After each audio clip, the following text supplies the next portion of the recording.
வணக்கம். என் பெயர் திவ்யஹரிணி. நான் 4ஆம் வகுப்பு படிக்கின்றேன். இப்பொழுது நான் பாரதியாரை பற்றி பேச வந்துள்ளேன். குழிக்குள் ஆயுதம் வைத்து பதுங்கி தாக்கியவர்கள் மத்தியில் மொழிக்குள் ஆயுதம் வைத்து தாக்கியவன் நம் பாரதி. பட்டினி கிடந்து பசியால் மிழ்ந்து பால்பட நேர்ந்திடினும் கட்டி இழுத்து கால் கை முறிந்து அங்கு பிறந்து இழந்து துடித்திடினும் பொங்கு தமிழை பேச மறப்பேனோ என்று கர்ஜித்த காலை நம் பாரதி. தமிழின் தேர்ப்பாக நம் பாரதி. செந்தமிழின் தேரின் நம் பாரதி. மரணிக்கால மரணம் பெற்றவன் நம் பாரதி. கனவுகளை வார்த்தைகளால் சொன்ன காவிய சுவடிகளில் பதித்தவன் நம் பாரதி. தமிழரின் வீரத்தில் கொஞ்சமும் மிச்சம் நிற்காமல் பிறந்து வாழ்ந்தவன் நம் பாரதி.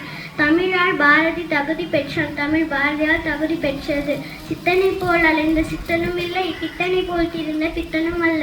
ஆனால் தமிழ் பித்து பிடித்த சித்தன். சூரியன் துண்டுகளின் 2 கண்கள், ஈரத்தின் கூர்மை இவன் மீசை, மொழியின் மகுடம் இவன் முண்டாசு, கோபத்தின் நிறம் இவன் திலகம். மக்கள் மனதில் விடுதலைக்கு வித்திட்டவன், மனதில் உறுதி வேண்டும் முழக்கமிட்டவன். நான் வீழ்வேன் என்று நினைத்தாயோ என்று கர்ஜித்தவன். செங்கோலில் இருந்த எழுதுகோளுக்கு சக்தி கொடுத்தவன். திண்ணிய நெஞ்சம் வேண்டும் என தினம்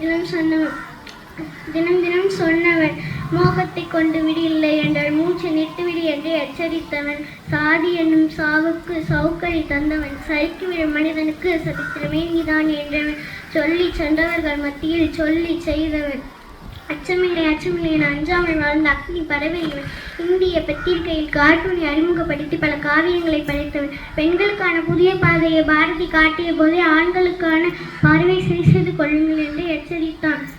பெண்களை நீர் நிமிர்ந்த நன்னலை, நேர்கொண்ட பார்வை, நிலத்து யாருக்கும் அஞ்சாத நெறிகள், தமிழரின் ஞான செருக்கு, இதுதான் பாரதி காண விரும்பிய பெண்களுக்கான குணநலங்கள்.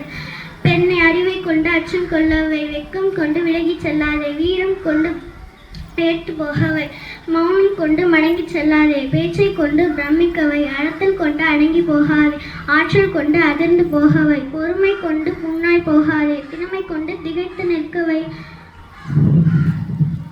பணிவை கொண்டு பயந்து போகாதே, துணிமை கொண்டு தூக்கத்தை துவைத்து போடு, மென்மையை கொண்டு மெலிந்து போகாதே, தன்மையை கொண்டு தலை சிறந்து வார், என்ன செய்ய முடியும் என்று செயலற்று போகாதே, எதையும் செய்ய முடியும் என்று கர்வற்கொள். பெண்ணை சாதிக்க உயர இலக்கை அடைய என்றும் பாரதி காட்டிய வழியில் பயணித்திடு.